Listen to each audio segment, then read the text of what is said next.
Hello everyone, and welcome to the Self with Confidence digital event in partnership with UWE. My name is Ellen McCormack and I'm an events coordinator at CMI. I'll shortly be handing over to Alison to begin today's session. If you have any questions during the webinar, please use the live chat box, which can be found on the right of your screen, and we shall answer as many questions as we can during the Q&A. This session is being recorded and will be shared with you later on today. And now I'm going to hand over to Dr. Alison Miles, Senior Lecturer in Organisational Studies at UWE, to begin the webinar.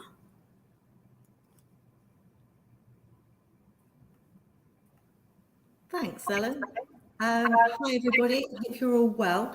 This is a really exciting CMI presentation that we've got going, so hopefully you're going to get a lot out of this. As Ellen said, a lot of chance for you to ask questions. If they come to you, just put them in the chat. So now I'm going to hand over to David McLaughlin, who is CMI, but also a business and leadership coach with a wealth of experience. So sit back and enjoy, guys. Thanks, David. Thanks, Alison. Welcome, everybody, and I hope you're all well, wherever you are in the world, and I hope you have got rid of the snow. We woke up here in Norfolk this morning with snow, which was quite a surprise. Ellen, is it possible to add my thank you very much. Brilliant. So, as Alison said, what I want to talk to you about today is selling yourself and selling your ideas, and it's kind of the same thing. We approach it in the same way, if it's not entirely the same product, if you like. And what I want to do first is I want to start with a thought, really. And I love this quote by Socrates that an unexamined life is not worth living.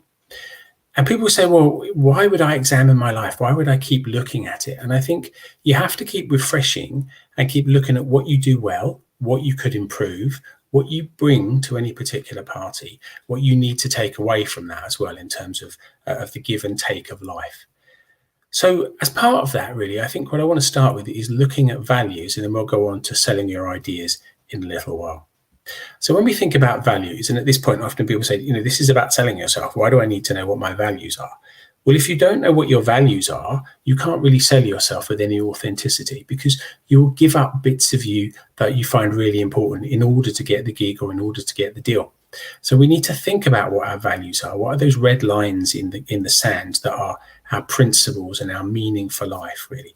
What are those things that we would stand up and fight in a ditch to protect, and we won't cross and we won't give up? Now, that's really hard to do, but I would advise you that it's really, really worthwhile doing it. And if you don't do that, when you start your career, you can sometimes find yourself chasing the money, chasing the power, chasing the authority, because you think that's important. And at that time in your life, it might be important, but actually as you go on in your career, you start to funnel down the things that really matter to you. And then you can look back and say, I wish I hadn't chased the money. I know in my own experience, there are times when I've been paid very well and times when I've not been happy, and the two have coincided, funnily enough. And so when I've chased the money in my career, I found actually that's not very fulfilling. So we need to think about what we're doing for ourselves as what we're bringing to other people when we're selling ourselves.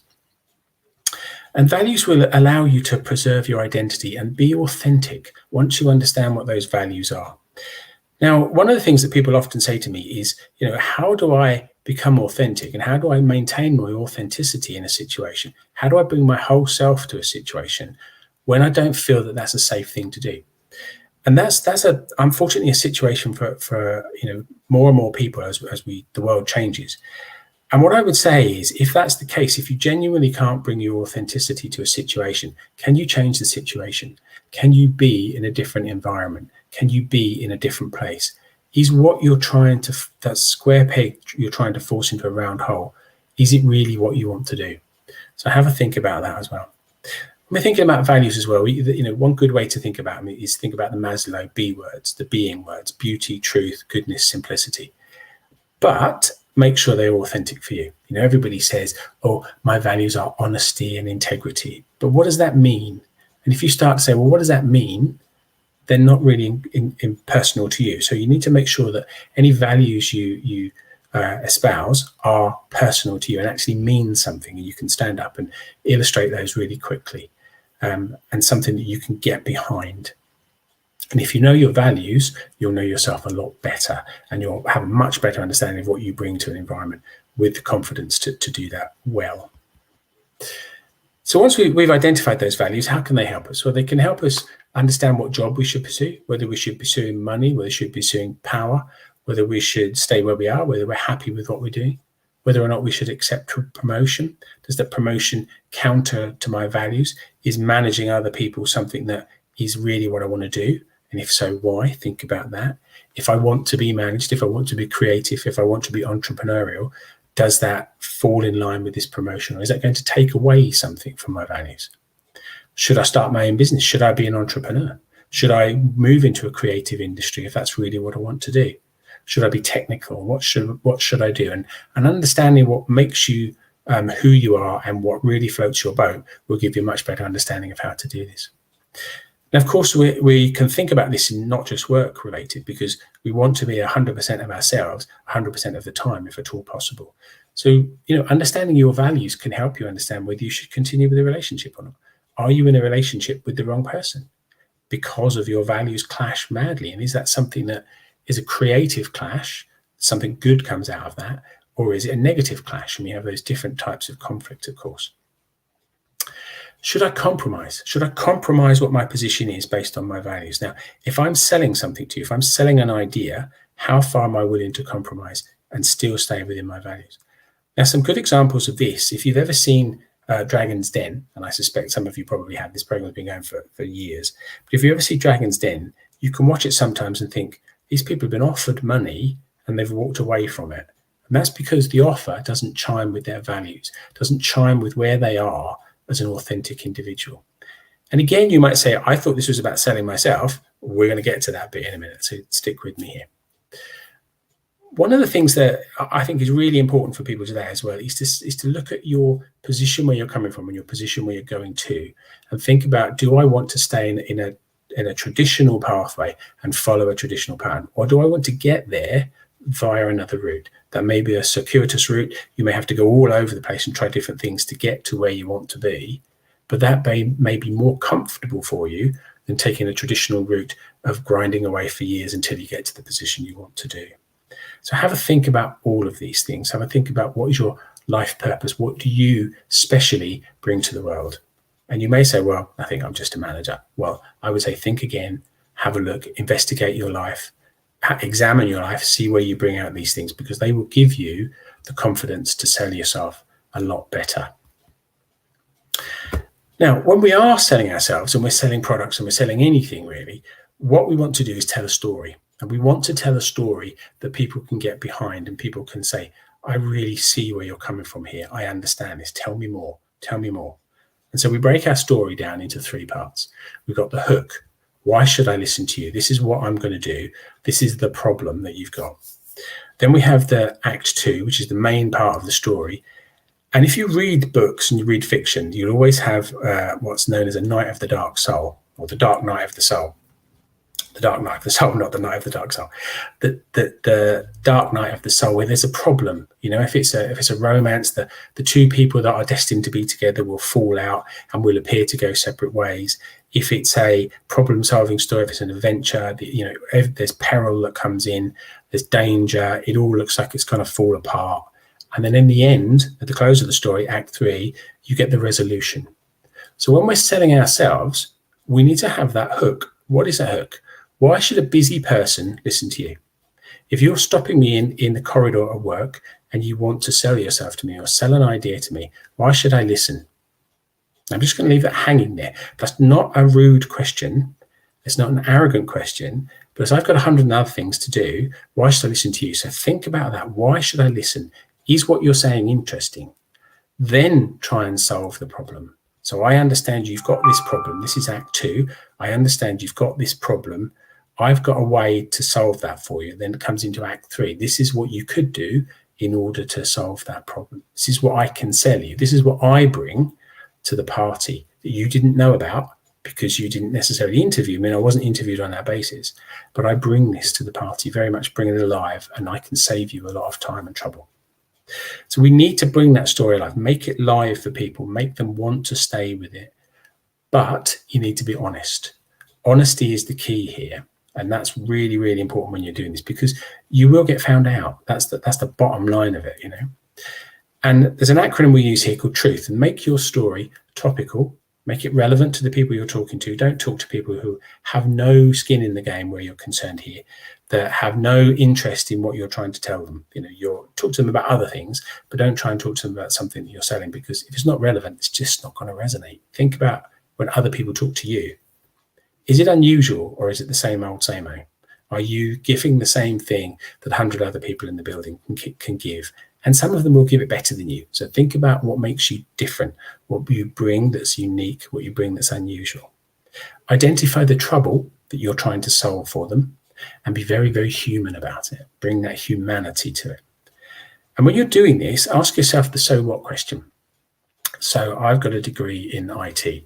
Well, so what? That's 20 years old. I've got a degree in this, that, and the other. Well, do you use it? You know, I've got a 10-meter swimming contest badge. Well, so what? Who cares? You know, think about the so what. If you can't say the so what, tie this back to your values. The people you want to listen to you are not going to be able to pick it up either. So think about all these things. It sounds brutal, but actually the benefits from it are huge when you get it right. Think about what you're selling. Are you selling a solution, or are you selling a concept? There's an old adage that Black & Decker don't sell drills. Black & Decker sell holes in walls. People don't want to buy a drill unless you're a tool collector. People need a hole in the wall to put something up. That's what we buy. We buy that solution, not the concept. Now, the concept can change. You know, we can go from hand drills to power drills to battery operated drills to cordless drills with all manner of different attachments to them. But basically, we want a hole in the wall. So we're buying into a solution, a concept rather, but we're selling a solution. And the same is true if you're creative as well. Are you selling an Oscar-winning film, or are you selling the process by which you get to that stage? And that's the solution rather than the concept. So we think about the solution. People buy solutions. They don't buy necessarily concepts unless they can already see what the solution is that you're selling. What trouble are you solving for them? What problem are you solving for them? We need to think about how we craft our message. So we need to identify what that problem is. We need to understand why we're saying we can do this. And what I want you to do when you do this is think about, why am I saying this? Am I saying this because it makes me look good? Am I saying this because I'm passionate about solutions? I'm passionate about solving a problem for you. I'm passionate about bringing something special to your organization. Or are we just doing it because it's what everybody does? So think about why we're saying things. Check our egos. Make sure we're doing this for the right reason. Think about what you're expecting to happen as a result of saying something. And are you thinking about all the possible scenarios that could come out of this?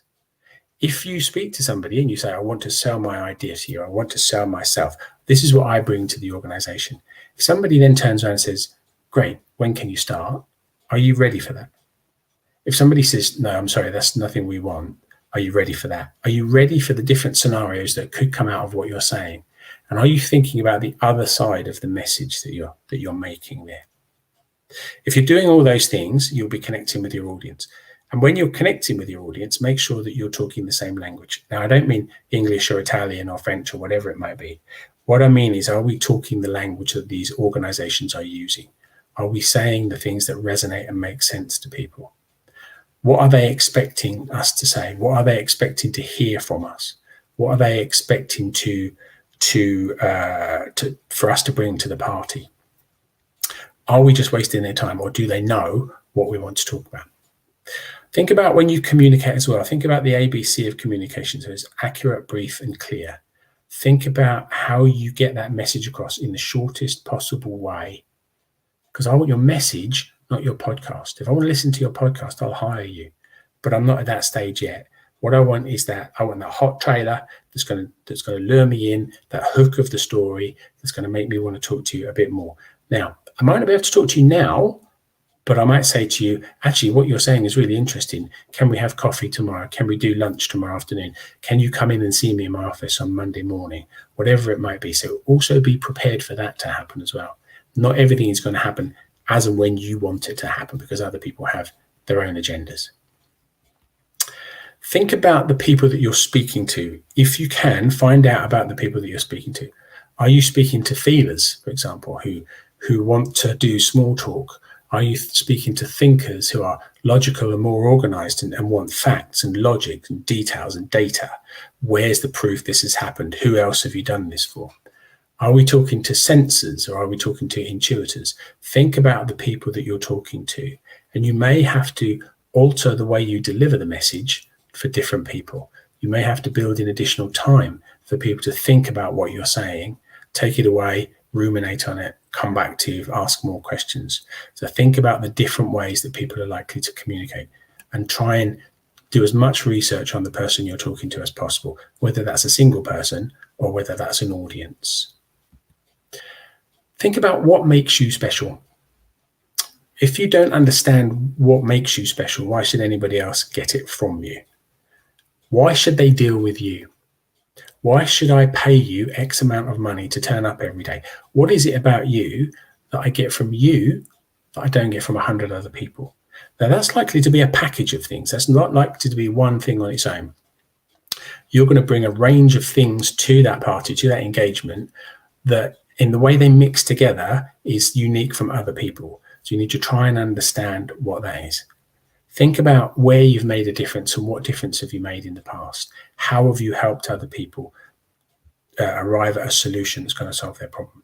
How has what you're offering benefited other people in other industries, in other locations, in other job roles? Think about those things, because you will get asked if you're going for a job interview and you're selling yourself, or you pitch trying to sell your product or your solution. You will get asked, okay, well, where have you done this before? Who has benefited from this? Who would I know that's benefited from your product or your service, or engaging with you as an employee?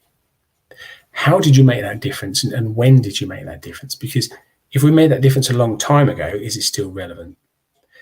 And very importantly, who would agree that you'd made that difference? And I'm not talking about your mom or your dad or your aunt or your sister, somebody with a bias. I'm talking about somebody who is a recognizable person, a recognizable organization that can say, yep, we had that person here and they were great. Now, that's easy to say when you're at my end of the career pathway, but when you're starting off a career, that's sometimes very difficult, and we have to think about ways that we can do that. And sometimes it's about using things outside of work. So we can say, well, I volunteered for this organization, or I'm part of that organization, and this is what I've done there, and they will provide a reference. So we need to think about all these things slightly differently. If you've not been in work, that's not necessarily a major handicap to getting a job. It will make it more difficult, and you have to be prepared to answer some of these questions in a slightly different way, but it shouldn't stop you from getting a foot in the door in the first place. So when we're telling stories, sometimes we have to negotiate about what we're doing. We stick to our guns, we stick to our story, because that's us. That's our authentic truth. That's what we bring. But we have to listen to other people's versions of the story as well. And we have to listen to what other people bring to that story, what their expectations of you are. And I would look at Johari's window if you haven't already. So what do we know about ourselves? What do we know that other people know about us? What do other people know about us? And what does nobody know about us? So think about all of those things. It's a really good activity to go through to try and understand how you see yourself and how other people might see you as well. If you're coming from a position of power, think about that as well, because that's going to be really important. Often when we get into presenting things and trying to sell ourselves, we're going to end up in a negotiation at some point. And we have to decide whether or not we want to negotiate. I had an old boss whose favourite phrase was, is the candle worth the light? And what he used to mean was, is the effort that I need to put into this going to give me any benefit? Is it going to get me anywhere, or am I banging my head against a brick wall? So we need to think about, do I feel like I can negotiate? Am I strong enough to negotiate? Is negotiating something I can do, or do I need to get a salesperson to do it on my behalf? Think about the culture of negotiation. Think about where you are in the world, and is negotiation a culture? I heard a really interesting story the other day. I forget where I heard it from, but somebody was trying to sell something in a market. And this was I think it was in the Middle East. And they said to this person, person was an American, said, how much is this article? And they said, whatever it was, a massively inflated price. And the lady straight away got her checkbook out and started to write out a check. And the seller said, I'm not going to sell it to you, and ushered her out of the place and said, I'm not going to sell it to you. Went back into the shop, and an observer said, excuse me, can you tell me why you didn't sell it? You know, that lady was going to pay you a very, very high price for your goods. Why wouldn't you sell it to her? And the vendor said, because she didn't respect me. She didn't try to negotiate with me. She didn't understand that actually we all start on a price that's massively high, but I would be very wrong. I would be ethically wrong if I sold her the goods at that price. They were not worth what I asked for. She wouldn't play the game. She didn't respect me. She didn't respect the culture. So I refused to deal with her. Now, I would say, and the observer said, that there's a lot of people that wouldn't do that. They would just take the check. And that's a really good ethical question, because you have to say, should I negotiate? What are the implications of not negotiating? What are the implications of negotiating and getting a different answer to the one I was expecting? So we need to think about these things. Think about the time it's going to take to negotiate. Do you have the skill? What are you trying to achieve and why? Can we get to yes for both of us? And we've got the in there BATNA, and BATNA is what's our best alternative to a negotiated agreement. So at what point will I give something away necessarily if I have to? At what point will I walk away and say, I'm done, I'm out of this, I can't go any further. You've asked me to cross lines that I'm not prepared to do. So we need to think about all of these things before we get anywhere near engaging in negotiation. Doing all this up front, doing this in the background before you go and speak to somebody will give you a much better chance of getting a successful outcome when you're selling yourself and selling your ideas. And it will also give you a lot more confidence. So we need to think about these things. Now, if you are going to negotiate, and if you are working with people and you're coming from a position of power and authority, you need to understand where that is and understand how people see you. So we need to think about the 3 Ps. What is our position? Where is our power? What is our empathy? What is our perspective on things? And what are the problems that we're trying to solve? So understand all those, and then we get a much better outcome to negotiation. And remember, negotiation should end up with a win-win. Negotiation isn't about give and take necessarily. It's about ending up with a win-win that suits both sides. And if you can do that in an ethical way and end up in a position where you think, yes, I'm happy if anybody knows this, then you've got it right. But other people losing so you can win is not sustainable. It's not going to last. You have to watch your power position when you think about that, though, because you can intimidate people into agreeing unknowingly without that having examined your life, examined where you are. And that's why we need to keep revisiting that. Unexamined life is not worth living. We need to keep revisiting and saying, well, okay, where am I now? Am I still in the same place I was a year ago? Is my position in an organization differ?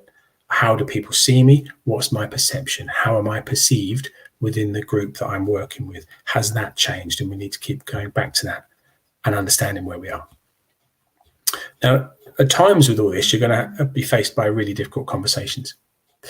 And when we're faced with difficult conversations, the tendency is it's really easy to say, I don't like you, so I'm not going to deal with you. I don't like you, so you're wrong. I don't like you, so I'm right, and you're ridiculous, and you smell, and my brother's going to come and scare you.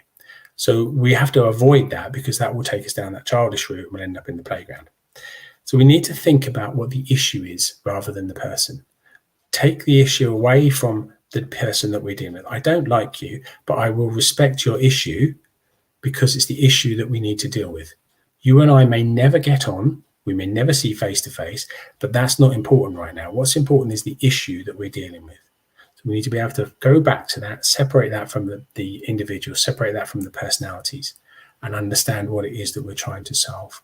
Understand where we're trying to get to with our difficult conversation. We need to consider the environment when we do that. Is this environment that we're both standing in now the right place to be? Is this where we should be to have this difficult conversation? And if it's not, we need to go somewhere else.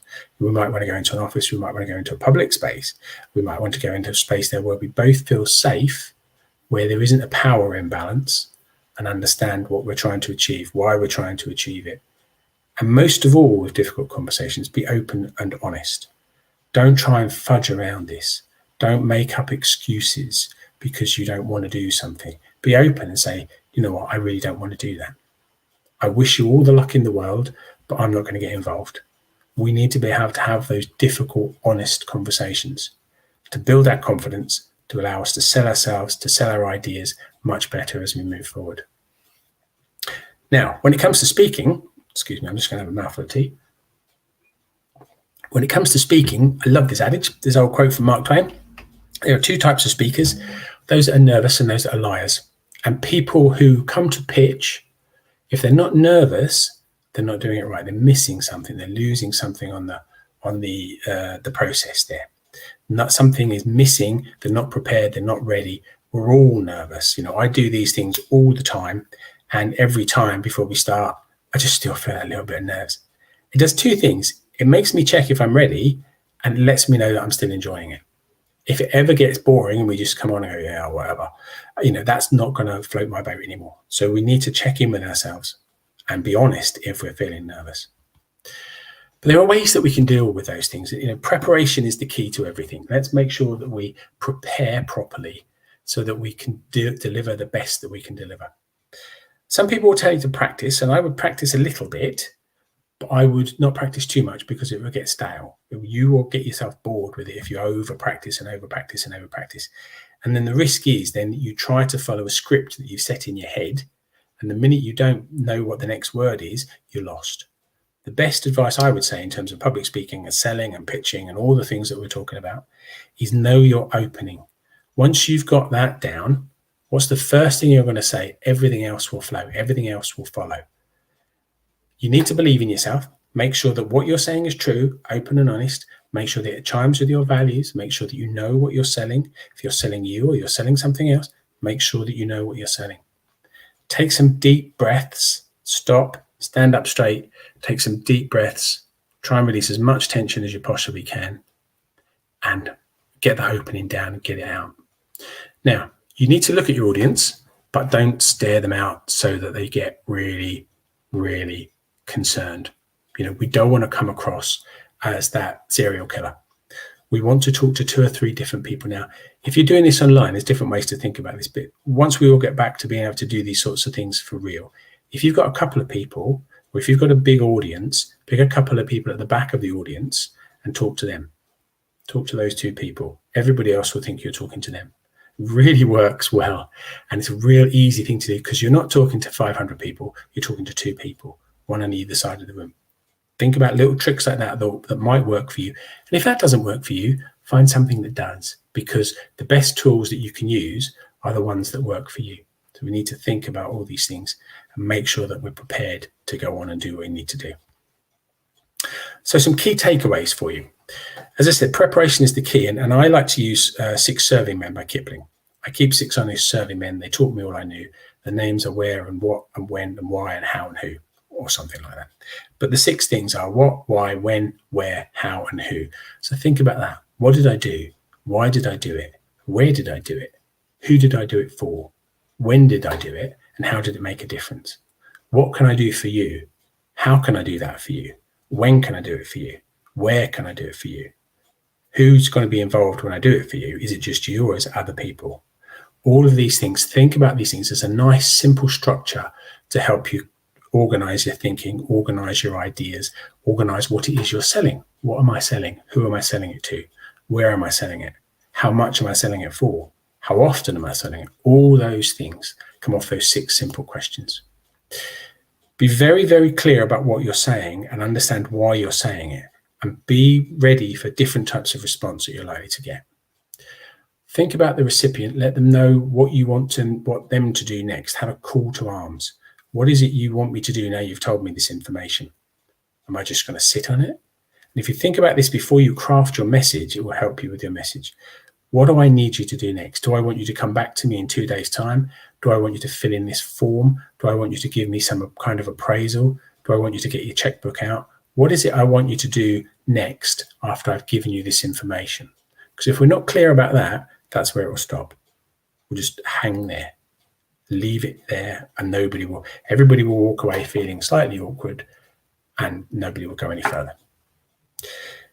If you're working remotely, you need to see and be seen. Get yourself out there as much as possible, even if it's only remotely. If you're meeting people like this, or you're meeting people in a coffee shop or in the workplace, be seen, be available, be there. Make sure that your message is clear and you're projecting and everybody knows. To the point sometimes where you might get boring. You'll go, oh, here he comes again with that blooming message. Sometimes, sooner or later, it will stick. But you need to be able to back it up. That's what I'm going to say there. Make sure you engage with the audience. Talk to those two people in the corners. Talk to however it works for you, but engage with the audience. Read the room. Is this still interesting? Are people switching off? Have they got their phones out? Are they doing something else? Are they staring out the window? Are they doing something else while you're talking to them? Just be aware of what's going on. If you use technology to get your message across, something like this, remember that that's not the message. The technology is a tool. It's not the message in itself. So many times you see slides with so much information on them. People take a newsletter and put it on slides. People take a book sometimes and put it on slides and then wonder why nobody pays any attention to it. There is a limit to what we can look at as humans and look at and take in before we switch off from the whole thing. So we need to make sure that technology is not taking away from that message.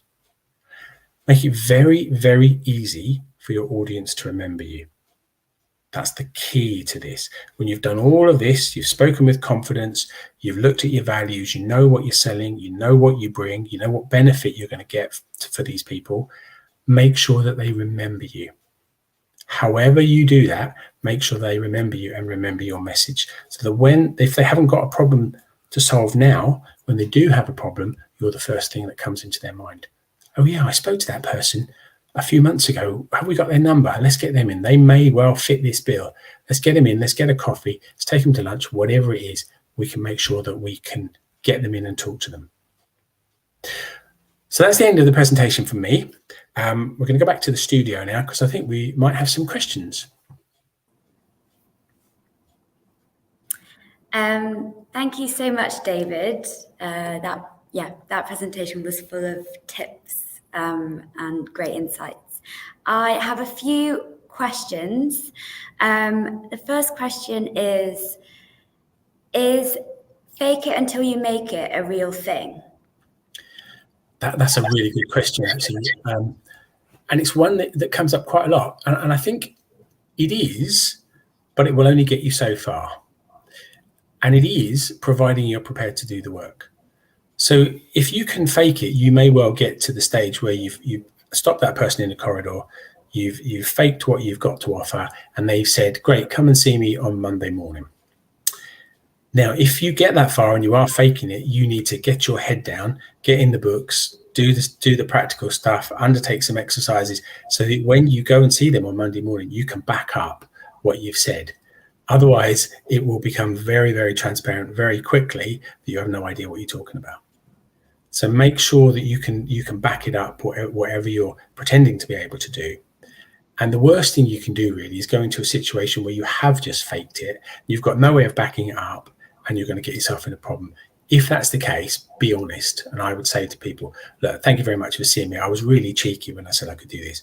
But what I can do is I can bring part of this and I can learn the rest of it. So if you give me a chance in this particular job or in this pitch or whatever it is, this is what I can do now.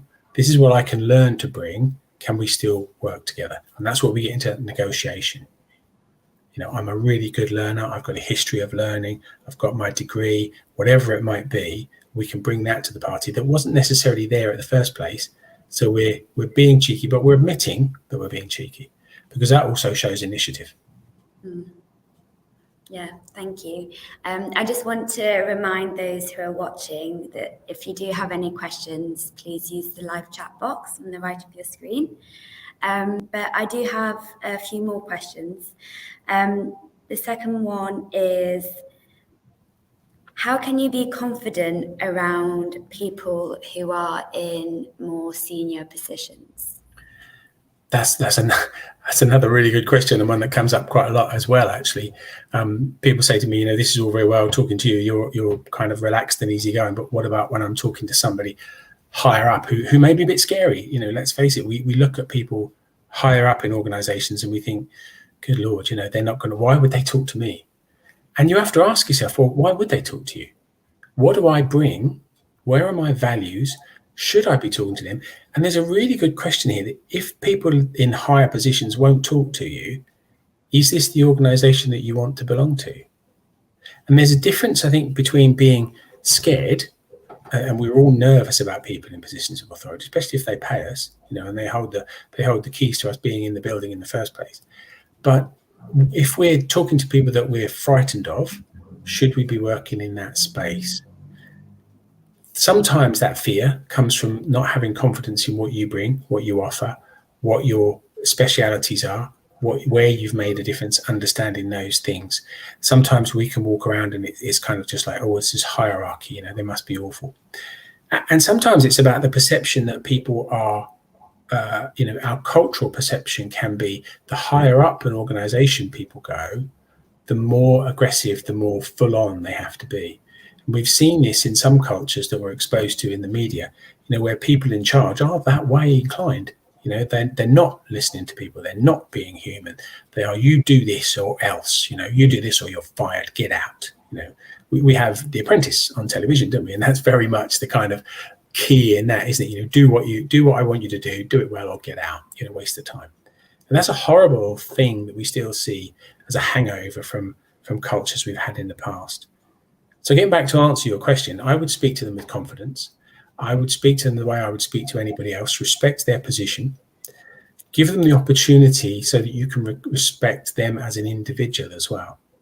There's a slight difference there. If we're in a hierarchical organization, people don't get put in those positions for no reason. So we have to respect they're in that role. But give them the opportunity to earn your respect as an individual and speak to them as you would anybody else, minding your language, of course. If you swear with all your colleagues, you might not want to swear in front of the CEO. If you have banter and you say things that you wouldn't say in front of other people, you need to question yourself and why you're doing that in the first place. But if you're aware of that and you're trying to change it, don't do the same thing in front of somebody who's higher up in the position in the organization. And remember, their time is as valuable as yours, and they may be really, really busy and just not be able to speak to you now. Thank you. You mentioned communicate with confidence. So how would you communicate with confidence in a virtual way versus in person? That's very, very on topic at the moment, isn't it, for a lot of us still? And I think one of the things that you need to do is to become a very active listener. And I don't just mean, I mean, really being there for that other person, really listening to what they've got to say. Imagine that they're there. Focus on them. Focus on their picture on the screen. If you've got that picture on the screen, I would say always have that picture on the screen if at all possible. Now, if your technology isn't up to it and you can't have that other person's picture on the screen, have a picture of somebody who you really respect and talk to that person. We miss so much when we're not face to face with people. 97% of the stuff, 93% of the stuff we do in terms of communication is non-verbal. So it's not even what we're saying. It's the intonation of what we're saying, our body language, our movements.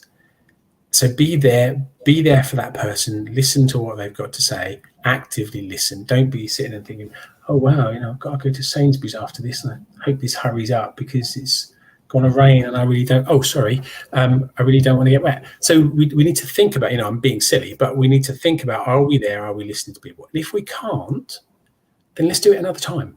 There's nothing wrong, just as there isn't in person, of saying, I can't do this now. Can I have 5 minutes tomorrow? Can I speak to you in an hour's time? And if you're on the receiving end of that as well, do the same thing. Can I give you my full attention now? And if not, can we do it a bit later? Because I really, really want to listen to what you've got to say. And I really want you to hear what I've got to say. Is now a good time? And I would presage every conversation with that phrase. Is now a good time to chat? Are you free for 5 minutes? Are you free for an hour? Whatever it might be. There's a lovely phrase in Zen that says, never take anything that isn't freely given. And that really includes time. So if we're asking for people's time, be clear about what we're asking for, be clear about what we want to say, understand why we're doing what we're doing, but be there, be present, be in the moment, listen to what they've got to say. Now, one of the things that makes that really hard, not only not being in a room, but as live bodies, we give off an essence, if you like. We give off something that we all interpret, we all interact with, and we all understand, even though we can't necessarily put a name on it, we can't put a finger on it. We can't really tie that down as what that thing is. But live bodies in a room will communicate without any of us speaking.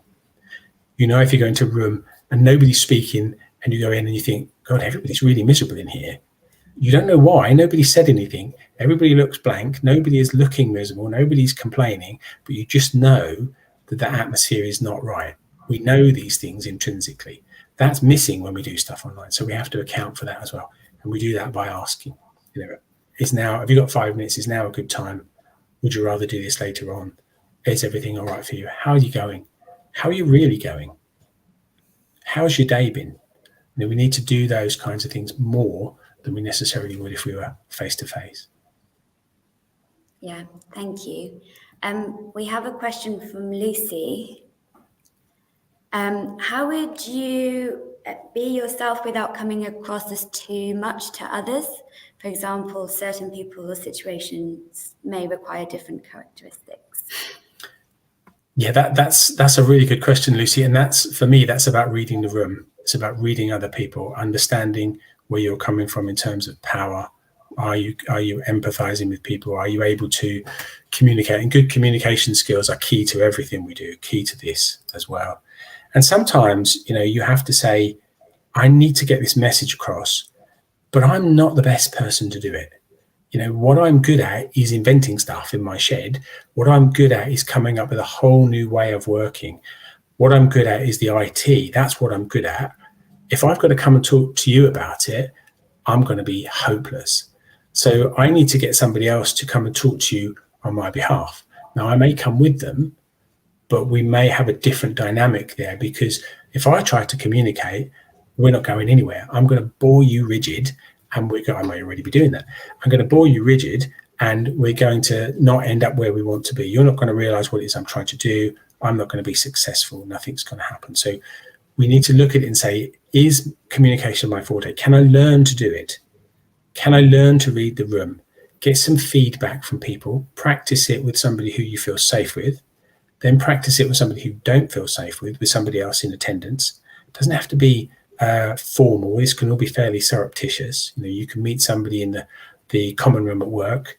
Somebody else is having a coffee. You can set this up and say, I'm going to talk to this person. Can you give me some feedback afterwards? So we learn to do the things that we need to do. We learn to improve. We learn the tools that are going to get us where we need to be. Not everybody is a gregarious extrovert who just loves to talk. Thank you. I have one more question, and it's, how do you sell yourself with confidence without coming across as being arrogant? If you're doing it with confidence, you won't come across as being arrogant. Now, you may say, well, that's a really silly thing to say. But for me, the confidence is about knowing what you're doing, why you're doing it, how you're going to make a difference, what you've done in the past, your history, that you can back up what you're doing. You know, going back to your first question, if you're just faking it, that can come across as arrogant, because you don't really have the confidence. So the arrogance is going to take over instead.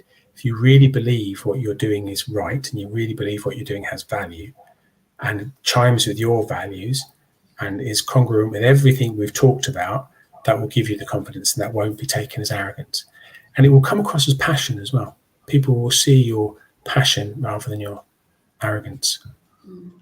But at the end of the day, not everybody is going to like what you've got to say. Not everybody is going to like you. Not everybody is going to stay to the end of the message. And that's fine. That's okay. You know, we don't win every time. Yeah, very true. Thank you. Now over to Alison. I don't know if you have any questions. I just wanted to say thank you so much, David. That was really, really interesting. And I just wanted to add a couple of things, if I may, just quickly, that resonated with me as you were talking. Where you've got someone that's perhaps a little bit underconfident, then you're really good tips from you. And I think if people can add it, it's something called our belief box. And that's how we grow our confidence. You don't start off necessarily being confident. Some people do, but you'll be confident in different areas of your life. You might be really confident in a swimming pool if you're a swimmer, but less confident talking to a room of people, etc. Absolutely. So if you put yourself into a situation where you are pushing that comfort zone, then record it somewhere on a voice note or whatever. It goes into your belief box as something you did well. And if it didn't go well, then you can look at why it didn't go well and then rerun it how it went to make it go well, if that makes sense. So that the good version goes into the belief box. And gradually you become confident. So I just thought it seemed to sort of fit really, really well with what you were saying. I really love that phrase, belief box. I haven't come across that before. I'm going to use that if I may. I think that's really, really good. Yeah, it's a nice one, isn't it? Yeah, it is. Yeah. I nicked it off my 17-year-old. And also just, again, you mentioned it, but just picking up on that point about not coming across as arrogant. There seems to be a real recipe to success, whether it's getting a job eventually or whether it is selling something in a business. And that is, if you can mix your passion with a skill, with a need, it is going to go well. It might not go well straight away. Classic one at the moment is the guy who started WhatsApp was turned down by both Facebook and Twitter before he started WhatsApp, which Facebook then bought for many millions. But if you've got a passion and a skill and it's filling a need, it is going to work. And as you're saying, don't compromise the passion, essentially. No, absolutely. So yeah, I really enjoyed that talk. I got lots and lots out of it. Thank you very, very much. Thank you. Thank you for having me. Very welcome. And thank you, Ellen, for organising us all. Oh no, well, thank you both, Alison and David. So that's it for today's session. I'd like to thank those who have watched the webinar as well. And I'd like to remind those who registered and watched the webinar that if you are on the programme, you have access to Management Direct, which is full of development resources. And the link is in the live chat. And if you're leaving the programme and would like to become a member of the CMI, you can join the community by clicking on the link in the chat. I'd like to thank you all again for today's session, and I hope you enjoy the rest of the afternoon.